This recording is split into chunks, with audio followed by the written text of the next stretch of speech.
As we navigate through the journey of life, we often come across crossroads that can make all the difference, and in The Road Less Traveled by M. Scott Peck, we embark on a quest for true self-discovery, growth, and spiritual fulfillment. He invites us to explore a path less traveled, one that will lead us to personal growth, spiritual fulfillment, and a deep sense of purpose. The book starts with the assertion that life is difficult, but that by accepting this fact, we can start to take control of our lives and move towards a more fulfilling existence. Peck emphasizes the importance of discipline, responsibility, and love, as well as the need to confront the truth about ourselves and the world we live in. He argues that while it may be tempting to avoid pain and discomfort, it is only by facing our challenges head-on that we can grow and thrive. Throughout the book, Peck challenges conventional wisdom and encourages readers to embrace a new way of thinking, one that is grounded in honesty, compassion, and a willingness to take risks. His words are inspiring, thought-provoking, and deeply insightful, making The Road Less Traveled an essential read for anyone looking to embark on a journey of personal growth and discovery. Part 1. Discipline. Chapter 1. Problems and Pain. Peck argues that life is inherently difficult, and that the sooner we accept this fact, the better equipped we will be to deal with the problems and pain that come with it. He also emphasizes the importance of embracing these difficulties and learning from them rather than trying to avoid them or escape from them. Chapter 2. Delaying gratification. Peck discusses the importance of delaying gratification, which he defines as the ability to resist the temptation for immediate pleasure or reward in favor of a more long-term benefit. He believes that those who are able to delay gratification are more likely to succeed in life, as they are able to make choices that are in line with their long-term goals. Chapter 3. The Sins of the Father. Peck argues that our upbringing and early experiences have a significant impact on our psychological development, and that the sins of our fathers can be passed down to us in the form of psychological problems and disorders. Chapter 4. Problem-solving in time. Peck emphasizes the importance of problem-solving and time management in achieving personal growth and success. He suggests that effective problem-solving requires a certain level of discipline and focus, and that managing our time effectively is essential to achieving our goals. Chapter 5. Responsibility. Peck argues that taking responsibility for our lives and our actions is essential to achieving personal growth and happiness. He suggests that we must accept responsibility for both our successes and our failures, and that blaming others for our problems is counterproductive. Chapter 6. Neuroses and character disorders. Peck discusses the difference between neuroses and character disorders. He suggests that character disorders are often the result of childhood trauma or neglect, and that they can be extremely difficult to treat. Chapter 7. Escape from freedom.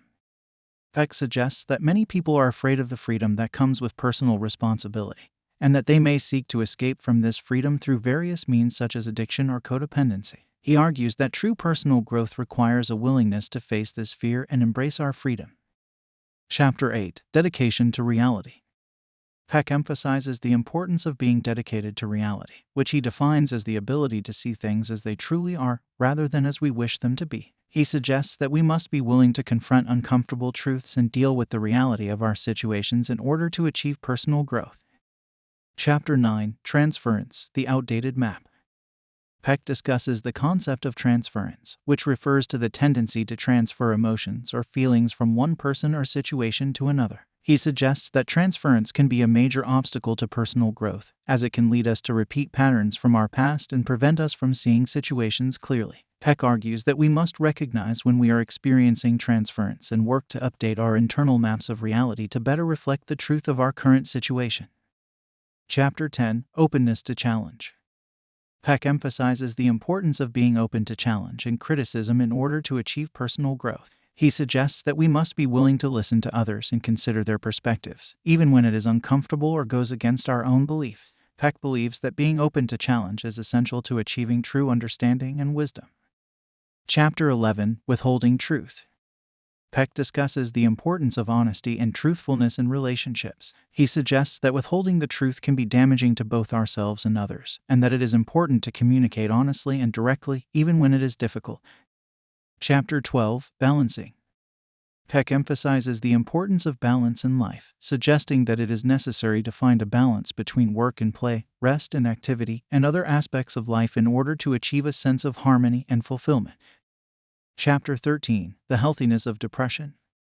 Peck suggests that depression can be a healthy and natural response to difficult circumstances or losses in life. He argues that depression can be a sign that we need to slow down and take time to reflect and process our emotions, rather than trying to push them away or distract ourselves from them. Chapter 14: Renunciation and Rebirth. Peck discusses the concept of renunciation, which refers to the willingness to let go of attachments and desires in order to achieve a greater sense of inner peace and fulfillment. He suggests that renunciation can lead to a sense of rebirth and renewal, allowing us to start fresh and move forward in life. Part 2: Love. Chapter 15: Love Defined. Peck defines love as the willingness to extend oneself for the spiritual growth of oneself or another person. He suggests that love is not just a feeling, but a choice and a commitment to act in the best interests of oneself and others. Chapter 16: Falling in Love. Peck argues that the feeling of falling in love is actually a form of infatuation, rather than true love. He suggests that this initial infatuation can be an important step in the development of a relationship, but that true love requires a deeper commitment and a willingness to work through difficulties and challenges. Chapter 17: The Myth of Romantic Love. Peck discusses the cultural myth of romantic love, which suggests that finding a soulmate will bring us lasting happiness and fulfillment. He argues that this myth is harmful, as it can lead us to set unrealistic expectations and put undue pressure on our relationships. Before we continue, we would like to inform you that we release these summaries in audio format on Spotify before we release them on YouTube in video format, with subtitles. We have also created a goldmine of information which you can get exclusive access to by supporting us on Patreon. You get in-depth summaries plus scripts, usually twice the length of our YouTube content, a list of the top 20 key takeaways and exercises, summary requests, and more. Thank you for the support and don't forget to hit the like button. Chapter 18: More about ego boundaries. Peck explores the concept of ego boundaries, which refer to the psychological boundaries that define our sense of self. He suggests that understanding and respecting these boundaries is essential to healthy relationships, as it allows us to maintain our sense of self while also connecting with others. Chapter 19: Dependency.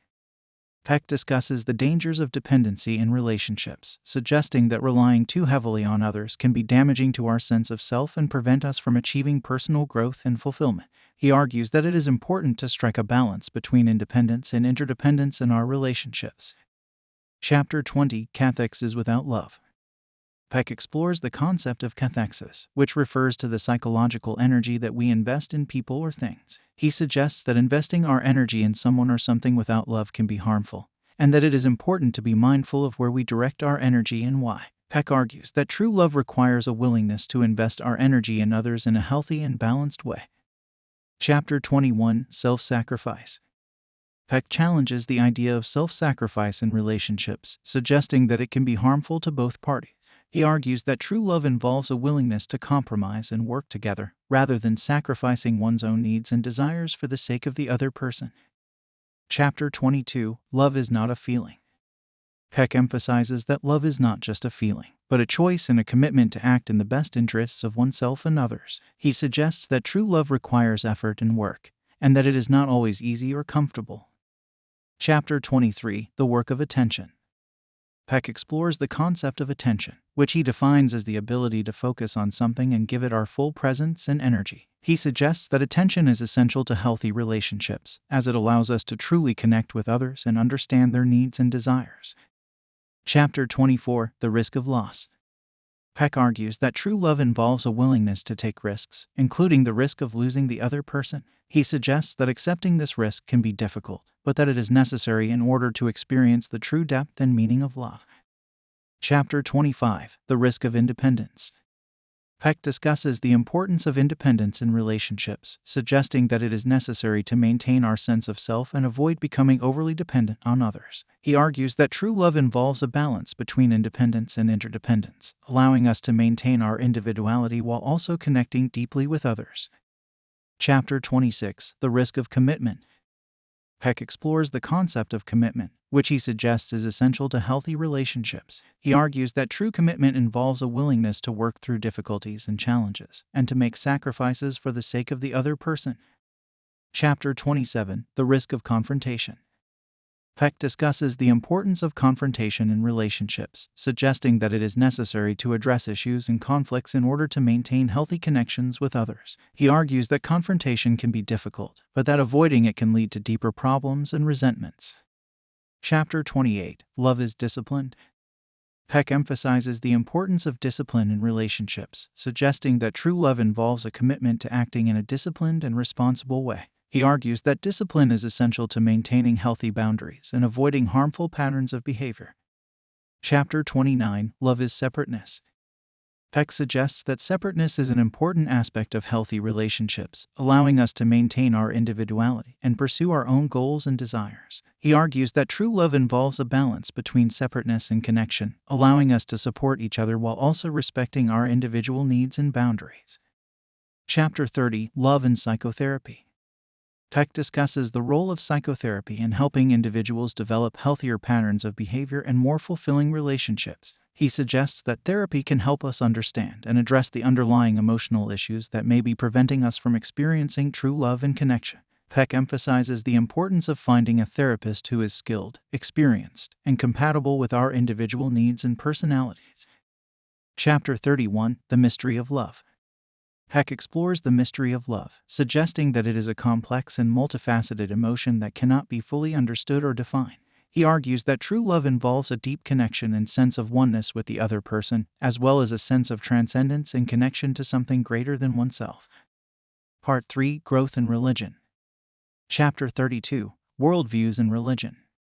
Peck discusses the relationship between worldviews and religion, suggesting that our beliefs about the nature of reality and the world around us can influence our religious beliefs and practices. He argues that it is important to be aware of our own worldviews and to explore how they may be influencing our spiritual beliefs and experiences. Chapter 33. The Religion of Science.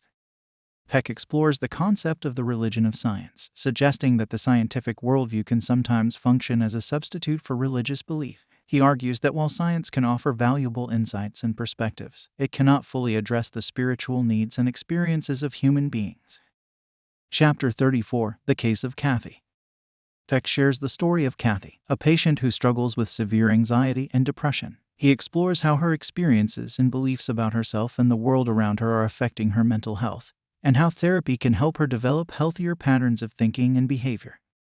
Chapter 35. The Case of Marcia. Peck shares the story of Marcia, a patient who struggles with feelings of emptiness and a lack of purpose in life. He explores how her experiences and beliefs are affecting her mental health, and how therapy can help her find meaning and fulfillment in life. Chapter 36. The Case of Theodore. Peck shares the story of Theodore, a patient who struggles with a lack of intimacy and connection in his relationships. He explores how his experiences and beliefs are affecting his ability to form healthy and fulfilling relationships, and how therapy can help him develop better interpersonal skills. Chapter 37. The Baby in the Bath Water. Peck discusses the concept of throwing out the baby with the bathwater, suggesting that we often reject valuable aspects of tradition or culture along with the harmful or negative aspects. He argues that it is important to approach tradition and culture with a critical but open-minded perspective, and to separate the valuable elements from the harmful ones. Chapter 38. Scientific Tunnel Vision. Peck explores the concept of scientific tunnel vision, suggesting that the scientific worldview can sometimes lead us to ignore or dismiss experiences or phenomena that do not fit within our current understanding of the world. He argues that it is important to remain open to new ideas and experiences, even if they challenge our existing beliefs and assumptions. Part 4. Grace. Chapter 39. The Miracle of Health. Peck discusses the concept of grace, which he defines as a mysterious and powerful force that can bring about healing and transformation in our lives. He suggests that grace can come in many forms, and that it often involves a shift in our perspective or a change in our attitude towards life. Peck argues that we can cultivate an attitude of openness and receptivity to grace by developing our spiritual practice and seeking to live in alignment with our deepest values and beliefs. Chapter 40. The Miracle of the Unconscious. Peck explores the concept of the unconscious mind, suggesting that it contains a vast reservoir of wisdom and creativity that is often untapped. He argues that accessing the unconscious can be a powerful tool for personal growth and transformation, and that this can be achieved through techniques such as dream analysis, meditation, and creative expression. Peck also discusses the role of the unconscious in religious experience and spiritual practice. Chapter 41: The Miracle of Serendipity.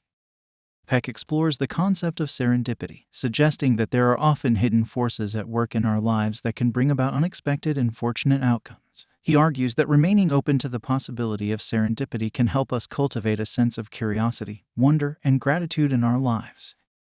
Chapter 42: The Definition of Grace. Peck provides a definition of grace, describing it as an unearned, unexpected, and mysterious force that can bring about healing, growth, and transformation in our lives. He argues that grace is a fundamental aspect of the human experience and that it can come in many different forms. Chapter 43: The Miracle of Evolution. Peck discusses the concept of evolution, suggesting that it is a powerful force that has shaped the development of all life on Earth. He argues that by understanding the principles of evolution, we can gain insight into the nature of growth, change, and transformation in our own lives. Chapter 44: The Alpha and the Omega. Peck explores the concepts of alpha and omega, suggesting that they represent the beginning and the end of all things. He argues that by embracing the cyclical nature of life, we can find greater meaning and purpose in our existence. Chapter 45: Entropy and Original Sin.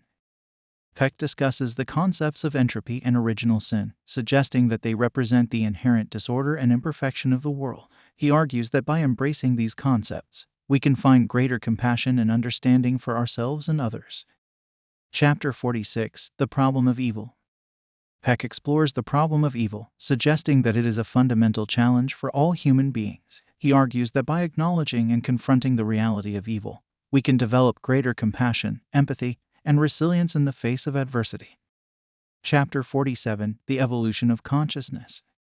Peck discusses the evolution of consciousness, suggesting that it is an ongoing process that has shaped the development of human culture and society. He argues that by understanding the principles of consciousness, we can gain insight into the nature of growth, change, and transformation in our own lives. Chapter 48: The Nature of Power. Peck explores the nature of power, suggesting that it is a complex and multifaceted phenomenon that can be both positive and negative. He argues that by cultivating a healthy relationship with power, we can achieve greater autonomy, creativity, and self-awareness. Chapter 49: Grace and Mental Illness, The Myth of Orsts. Peck discusses the relationship between grace and mental illness, using the myth of Orsts as a case study. He argues that by acknowledging the role of grace in mental illness, we can develop greater compassion and empathy for those who struggle with these issues. Chapter 50: Resistance to Grace. Peck explores the concept of resistance to grace, suggesting that it is a common obstacle that can prevent us from experiencing the transformative power of grace in our lives. He argues that by recognizing and overcoming our resistance, we can cultivate a greater sense of openness, receptivity, and surrender to the mysterious forces at work in our lives. Chapter 51: The Welcoming of Grace.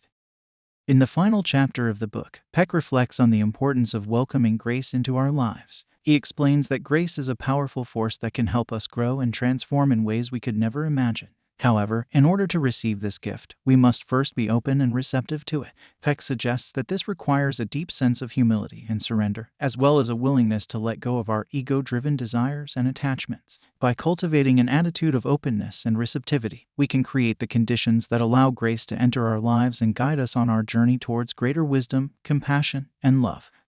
Conclusion: The journey continues. In the conclusion of the book, Peck emphasizes that the journey towards spiritual growth and maturity is a lifelong process that requires constant attention, effort, and dedication. He encourages readers to continue on this path, even when it feels difficult or overwhelming, and to have faith in the transformative power of grace. Peck also acknowledges that the road less traveled is not for everyone and that some may choose to remain in their comfort zones. But he argues that those who are willing to take this path will find greater meaning, purpose, and fulfillment in their lives. Ultimately, he suggests that the journey is its own reward and that the pursuit of spiritual growth is a noble and worthwhile endeavor.